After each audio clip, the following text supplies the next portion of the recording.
এই যে গরম গরম নামিয়ে ফেললাম গাজরের সেমাই।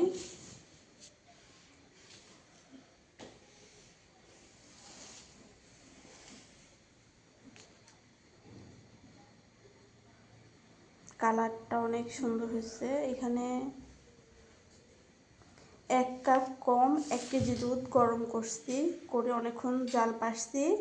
পাড়ার পর গাজরটাকে একবারে ছালাতে মেশিন দিয়ে ঘষে চিকন চিকন করে নিছি। নেওয়ার পরে ওগুলোর চিপে রসটা ফেলে তারপর হচ্ছে ঘি আছে না, ঘিটাকে গরম করে গাজরটাকে আগে ভেজে নিছি। ভাজার পরে ওই যে ঘন হয়ে যাওয়া দুধের মধ্যে গাজরটা দিয়ে দিছি, দিয়ে ওখানে কাঠবাদাম দিছি, এলাচ দিছি, চিনি, একটু সামান্য লবণ দিছি। দেওয়ার পরে অনেকক্ষণ আবার জাল পাড়ছি। জাল পাড়ার পরে এই যে এরকম ঘন আর এত সুন্দর একটা কালার আসছে। বা এটা একবার এক কালার হচ্ছে। তারপরে এটাকে বাটিতে বাড়ছি, বেড়ে তারপরে ওইখানে একটু ঘি দিছি আর এখন আর একটু কাঠবাদাম দিয়ে দিছি।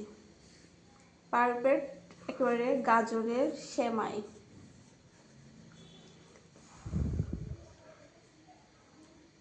শীত মানে অনেক কিছু, নানা রকম পিঠা, নানান কিছু। টাটা।